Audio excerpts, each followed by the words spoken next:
So we've got a real problem brewing this winter, as a lot of people could be literally left out in the cold. And let me show you what I'm talking about. Texas data center expansion raises blackout risk during extreme winter weather. And I've been hearing that this particular winter it's going to be really cold. I want to hear from people in Texas and other states, say in the Midwest and USA. Are you already gotten snow? How cold is it this year? I've just been hearing that this winter is going to be cold. And so you put that together with, right, you need demand for more heat to stay warm. You put that together with all of this expansion of massive data centers in USA, and you have a catastrophe waiting to happen. And we've been talking about this, several times on this channel. What's going to be the catalyst to where the just average American person is going to be like, yo, stop it with the data centers, stop it with trying to replace me at work. Now you're taking my power. Now I literally can't stay warm. I mean, could this be it, where you just have this massive blackout problem? And it certainly could happen. And when you look at Texas in the past, so for example, this is back in 2021, I'll read the description. It says, a 2021 winter storm forced the Texas grid operator ERCOT to order rolling blackouts to prevent the system from collapsing. More than 4 million people were left without power and more than 200 died. And if I remember correctly, I think this is the same period that Ted Cruz is like, you know what, I'm just going to go on vacation. Screw all you regular people.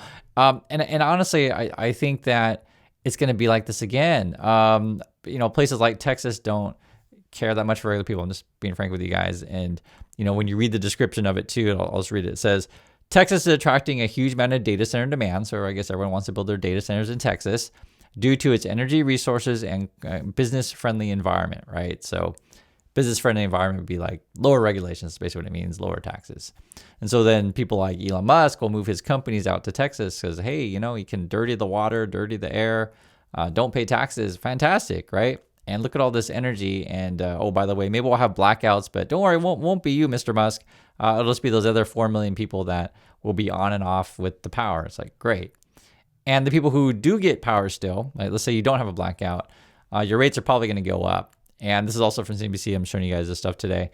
Data centers are concentrated in these states. Here's what's happening to electricity prices. I'll tell you what's happening. It's going up.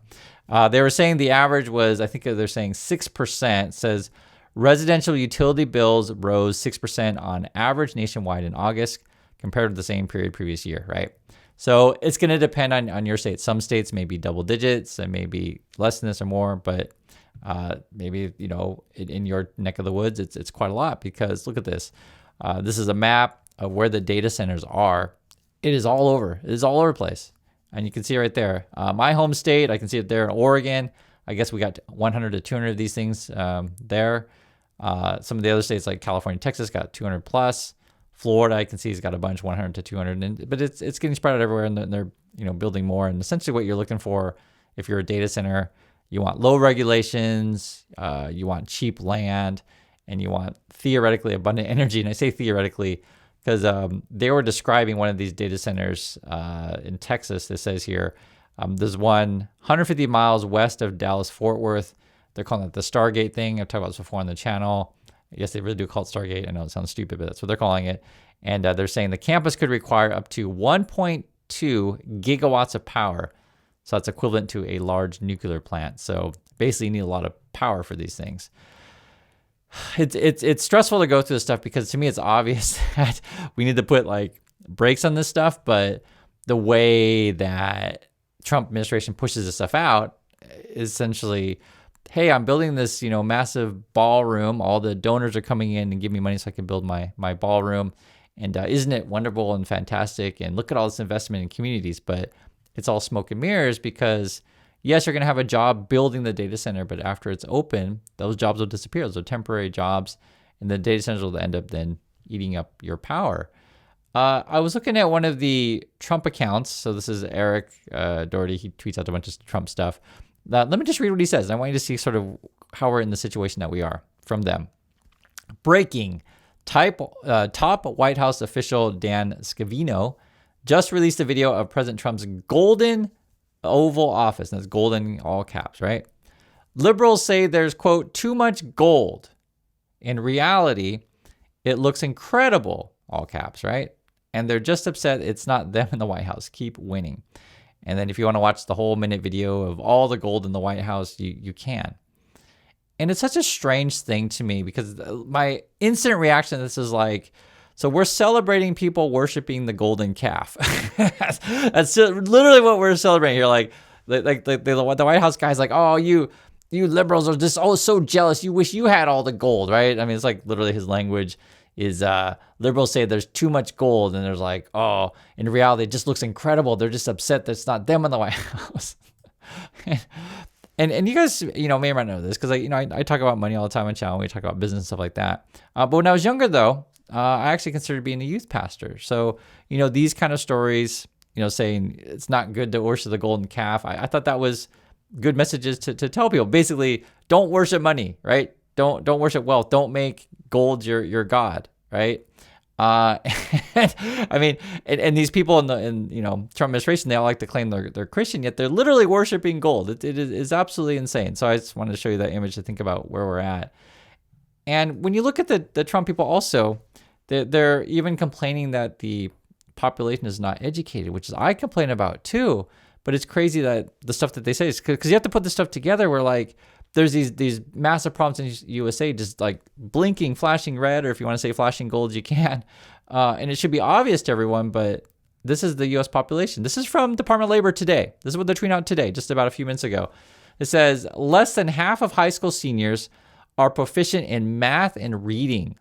So less than half are where they should be in terms of like doing math and being able to read. That's what we're talking about. This is unacceptable. I agree. I totally agree, right? See, I can agree with Trump people. I agree with this. It's unacceptable. It's terrible, actually. And it's laughable and sad and absurd all at the same time. What else can I say? By continuing the status quo of federal education bureaucracy, we're letting our students down, blah, blah, blah. So their point of view, which is crazy. So I agree that we have a problem in education USA. Completely agree.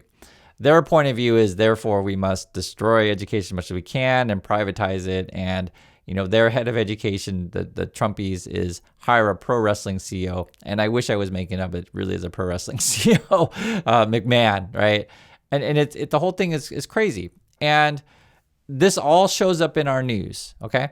So first you're talking about the data center situation. And for many people, be it on YouTube's or whatever, you'll see it all over social media.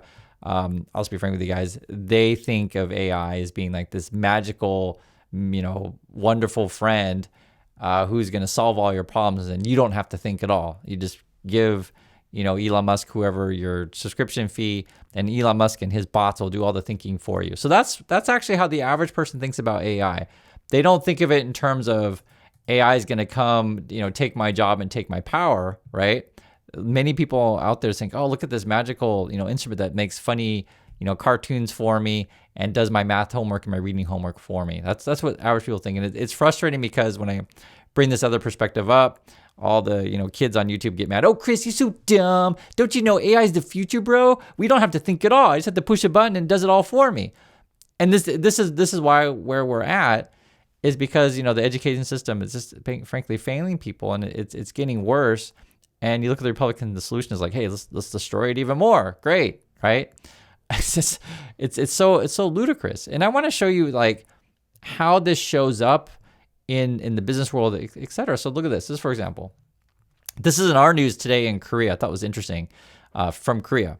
Genesis named best luxury car brand by U.S. News. Hyundai wins best SUV brand. So obviously it's going to be news in Korea where effectively right, a American media outlet saying, hey, Korean cars are pretty good. That's basically what it's telling you there.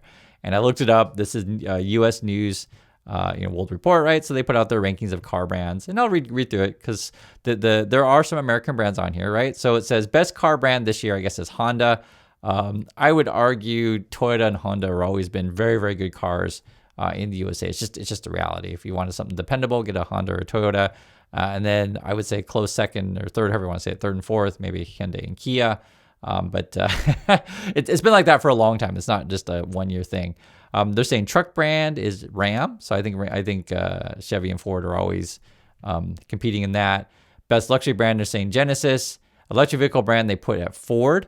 Luxury vehicle brand, they say Lucid. And then they're saying best certified pre-owned program is Lexus, which would be Japanese. So they got a mix in there. So the Americans aren't getting trashed at every single alley, but You can have discussions on which brand you think is the best, but I'll just say this: the Americans are falling behind, and it's just obvious in multiple ways. That's why I showed you the education thing.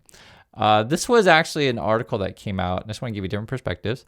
This was in Bloomberg recently, and I used to teach at this university. It's Tsinghua University, and I was actually pretty cool to see this. It says, well, cool and sad, depending on your point of view, and I'll get into that. It says, China's AI university beats out Harvard, MIT in a race for patents. Tsinghua University has educated the country's top science engineering students for decades. Now it's at the forefront of the AI revolution. And it's very hard to explain to Americans how different a world it is outside the USA. I used to teach at Tsinghua. I know exactly how it is. It's really different. And this is the chart that they're talking about here. So basically, there's just a whole bunch of patents going to Tsinghua these days. And one of the biggest attractors of the USA and the biggest strength of the USA is encouraging the best and the brightest to come to America, right? And you got great universities in the U.S., right? Harvard, Princeton, showing Caltech, Stanford, MIT, and Berkeley, right? University of California, or the University of California system, if you want to call it as a whole. And essentially, what you do is the American model for years has been just attract the best people. The great minds could be from any country in the world: Germany, France, Australia, whatever, right?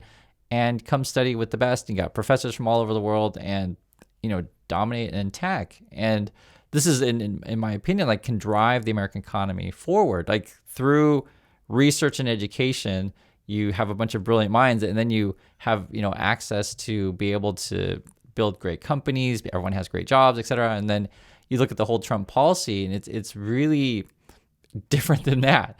And you look around the world, what's happening, and it's no wonder to me, like, say, when I see something like this, it's like, okay, American brands aren't necessarily dominant anymore, or it's been like that for a while, I know, but I'm just pointing this stuff out because, these days Trump keeps arguing, the reason why we have to do more AI is because China's going to beat us, so therefore we need more data centers. And it's a really interesting thing because let's say you did want to beat China at AI or whatever, right?